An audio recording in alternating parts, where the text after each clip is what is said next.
Bonjour et bienvenue à la séance 10 du cours de l'histoire de l'Angleterre sous le règne d'Édouard VI. Aujourd'hui, on va voir la conclusion et les débats historiographiques.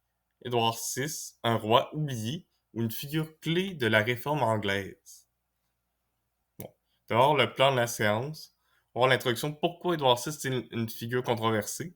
Bon, je sais que le titre de l'introduction ressemble à celui de la séance 9, mais dans la séance 9, c'était pourquoi l'historiographie d'Édouard VI était controversée. Là, c'est pourquoi le roi Édouard VI est-il une figure controversée. Ferme la parenthèse. Bon, excusez.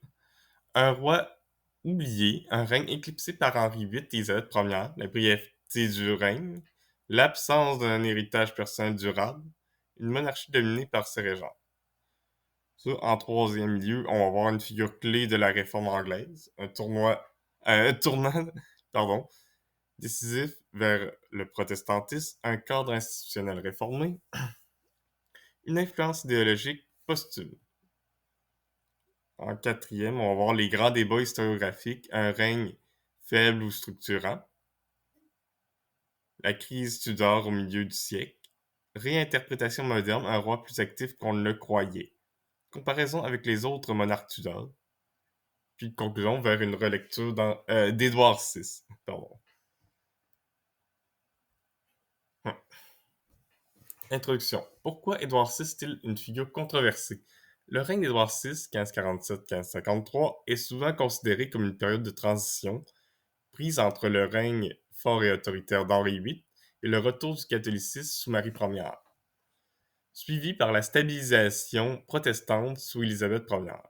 Son jeune âge au moment de son accession au trône, 9 ans, et son décès prématuré, 15 ans, ont conduit de nombreux historiens à le considérer comme un roi mineur, passif et dominé par ses conseillers. Cependant, en y regardant de plus près, le règne d'Édouard marque une étape essentielle dans l'histoire de l'Angleterre. C'est sous son gouvernement que le protestantisme s'impose véritablement comme religion d'État, préparant ainsi l'Angleterre d'Élisabeth Ier. Mais cette importance historique est-elle suffisante pour en faire une figure clé de l'histoire anglaise, ou bien son règne doit-il être relégué à un simple épisode transitoire? Un roi oublié, un règne éclipsé par Henri VIII, voici, et Élisabeth Ier. La brièveté du règne, avec seulement 6 années sur le trône, Édouard VI a gouverné bien moins longtemps que son père Henri VIII, 38 ans de règne. Il faut dire qu'Henri VIII a hérité du trône à 18 ans. Ou sa sœur Élisabeth Ier, 45 ans de règne environ. Cette durée limitée réduit mécaniquement son impact aux yeux des historiens du grand public. L'absence d'un héritage personnel durable. Contrairement à Henri VIII, connu pour avoir rompu avec Rome, et Élisabeth Ier qui a consolidé l'anglicanisme, Édouard VI n'a pas eu le temps de laisser une empreinte personnelle marquante. Sa mort prématurée a permis à Marie Ier de rétablir temporairement le catholicisme, annulant ainsi une partie des réformes entreprises sous son règne. Un roi oublié, euh, avec une monarchie dominée par ses régents, Édouard VI étant un enfant à son accession, le pouvoir réel fut exercé par ses régents successifs. Édouard Seymour, duc de Somerset, 1547-1549, qui a tenté d'adopter une politique sociale plus conciliante, mais qui a échoué à maintenir l'ordre, qu'on voit ici, et John Dudley, présent, duc de Northumberland, 1549-1553, qui a mené une politique plus autoritaire et pragmatique. Ainsi, certains historiens ont longtemps considéré que le règne d'Édouard VI n'était qu'une période d'interrègne entre Henri VIII et Marie Ier, où le roi lui-même n'a eu qu'un rôle secondaire. Est-il une figure clé de la réforme anglaise? Si Édouard VI a été oublié dans l'imaginaire collectif, son rôle dans l'histoire de la réforme anglaise est fondamental. Un tournant décisif vers le protestantisme. Son règne, Sous son règne, pardon, l'Angleterre passe d'une église encore ambiguë, soit Henri VIII, à une église résolument protestante.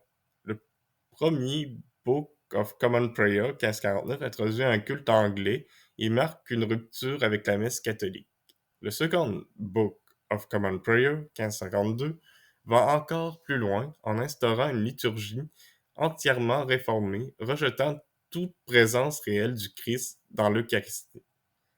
Les actes d'uniformité imposent ces changements à toute l'Angleterre, ancrant le protestantisme dans les institutions du royaume. Un cadre institutionnel réformé. Outre les changements liturgiques, Édouard VI et ses conseillers réforment les structures de l'Église d'Angleterre. Dissolution des chantries et confiscation de leurs biens, qu'on a vu dans les cours précédents, ce qui a affaibli les institutions catholiques restantes. Réforme de l'éducation avec l'expansion des écoles protestantes, évolution du clergé vers un modèle plus proche des idées calvinistes émergentes.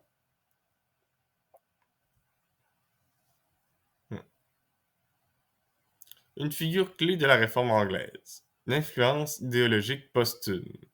Si Marie Ier tente de restaurer le catholicisme, 1553 à 1558, les réformes édouardiennes inspirent profondément le règne d'Élisabeth Ier. Ouais, ici Marie Ier, Édouard VI, Élisabeth Tudor. Trois enfants d'Henri VIII. Bon, le retour de l'anglicanisme sous Élisabeth Ier s'appuie largement sur les structures mises en place sous Édouard VI.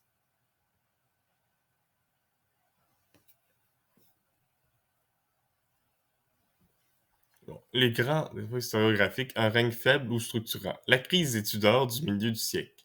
Certains historiens, comme David Lloyd, ont interprété la période 1547 à 1558 comme une crise politique et religieuse majeure où les monarques Édouard VI et Marie Ier n'auraient pas réussi à imposer un gouvernement stable.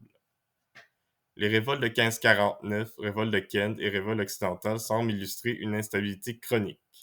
Les changements religieux successifs, protestantisme sous Édouard, catholicisme sous Marie, retour du protestantisme sous Élisabeth, montrent un pays profondément divisé.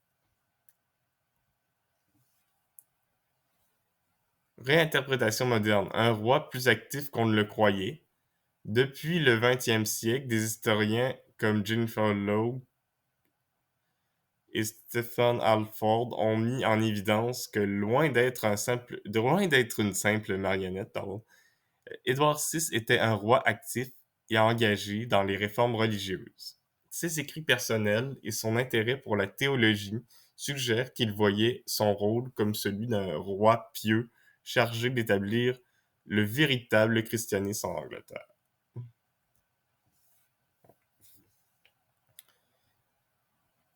Bon. Comparaison avec les autres monarques Tudors. Par rapport à Henri VIII, Édouard VI se distingue par une politique religieuse plus radicalement protestante. Par rapport à Marie Ier, son règne est perçu comme moins violent et plus structuré dans son approche du changement religieux. Par rapport à Élisabeth Ier, il prépare le cadre institutionnel sur lequel elle va bâtir l'anglicanisme. Conclusion. Vers une relecture d'Édouard VI. Bon, Édouard VI a longtemps été un roi oublié, jugé insignifiant en raison de son jeune âge et de son règne court. Toutefois, les historiens modernes tentent de réhabiliter son importance, en particulier dans l'établissement du protestantisme en Angleterre. Son règne marque un tournant décisif qui prépare les bases religieuses et politiques du règne d'Élisabeth Ier. Même s'il n'a pas eu le temps d'imposer durablement son pouvoir, il a joué un rôle clé dans l'évolution de l'Angleterre, ce qui justifie de le considérer comme un acteur central de son époque, plutôt que comme une simple figure de transition. Bon, la bibliographie d'ouvrages généraux sur le règne d'Édouard VI. David Lowe, Jennifer Locke et Stephen Alford qu'on a employés pour le cours. Historiographie et interprétation de G.W. Bernard, Christopher Haig, Hidman Duffy et Diarmaid McCulloch. Voici que ceux-là qui ont permis de faire la séance d'aujourd'hui sur les grands débats historiographiques. Ça, si vous voulez aller plus loin, vous pouvez les consulter. Bon, toutefois, c'est facultatif, étant donné que vous venez de voir le cours. Bon, sur ça clôt le cours sur l'histoire de l'Angleterre sous le règne d'Édouard VI. J'espère que vous avez apprécié les séances du cours.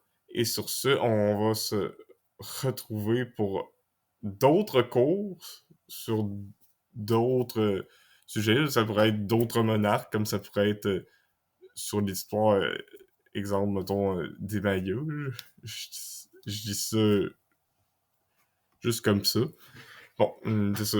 Donc, un pouce en l'air, un pouce en l'air, des commentaires si vous en avez. C'est toujours très apprécié. Sur ce, à plus pour un autre sujet historique. Passez une bonne journée. Bye.